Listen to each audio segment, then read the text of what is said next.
Welcome back to Roy and Rescue. It's been a while since my last entry, and I wanted to make sure to get at least one out today, and I hope to get a couple more out really soon. We've got some good questions coming in via email, but we've also had some subjects that have come up that I really want to address.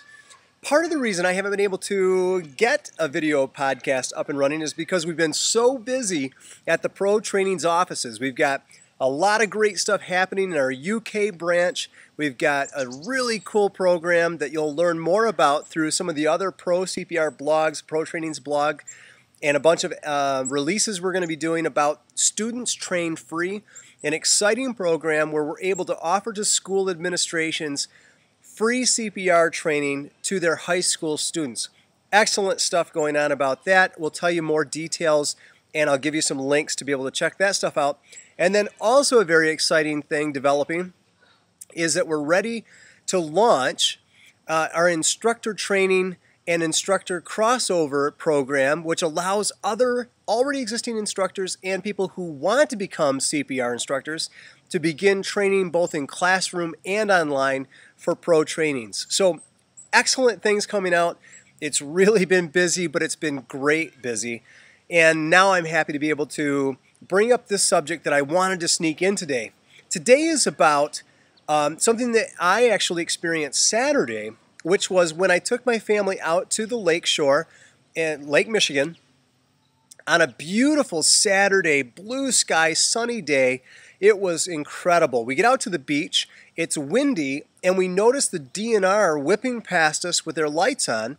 We thought there maybe was a drowning. What it turned out to be was 4 to 6 foot waves where people were actually being potentially swept off the pier, as well as there being an out current and a riptide. So the red flags were flying, meaning don't swim.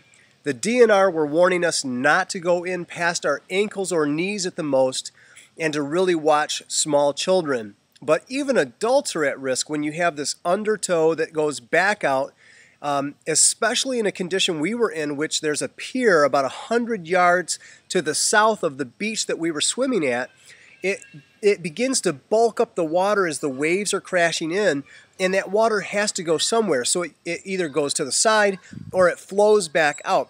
And you tend to see that, and I'm going to describe it here. I tried to capture some video to show you some really great examples. They were the best examples I've seen on Lake Michigan in my whole life.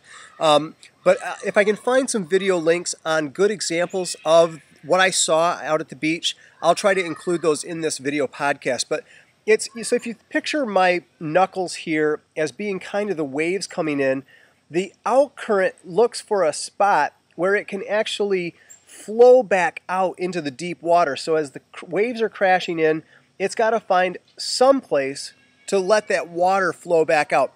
And that's what creates that undercurrent and that outflow that can sometimes sweep people back out to sea or back out into deeper water. And that was what was potentially going to happen at the beach we were at. Now, several things that you can do to prevent this is, number one, listen to the warnings and heed them. If they say to not go in the water, it's probably a good idea not to go in the water. They're not trying to spoil your fun. They're trying to keep you safe and alive. So we stayed on the beach pretty much. We didn't let the kids in any further than their ankles, knees at the most for the big kids. And we also brought our life jackets. We didn't end up using the life jackets because we didn't let them in the water. But we wanted them to use life jackets anyways, just in case there were invisible or undertides that we couldn't see, even if the waves were moderate. The second thing to do is to make sure to keep a clear head. Even if you are a bystander and you realize somebody is drowning, the temptation to get out there and rescue that drowning victim is so strong, it can sometimes make us do things that could cost us our own life, therefore not being there to rescue, but also causing another tragedy. So it's it's incredibly important to keep a clear head during these emergency situations.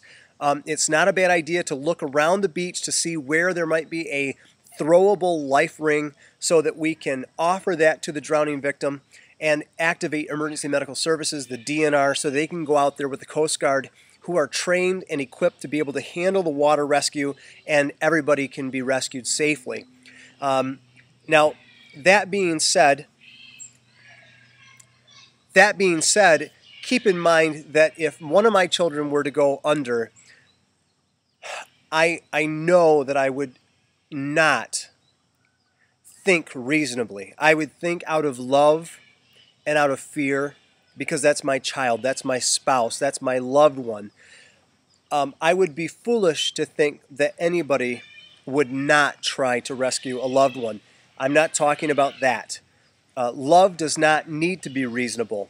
It can make foolish decisions because love does not need to be reasonable to be love. And we would do heroic things even if it cost our lives. In many cases, we would rather die trying than to see our loved one die without us trying to help. That's why I really think it's vital that we prevent the situation from occurring so that we don't have to put ourselves in that position. But if we are a bystander and we see someone else, a stranger, having trouble, it's going to be important to take a deep breath, think about the situation, really think about scene safety, and objects we could throw out to the victim to help them stay afloat.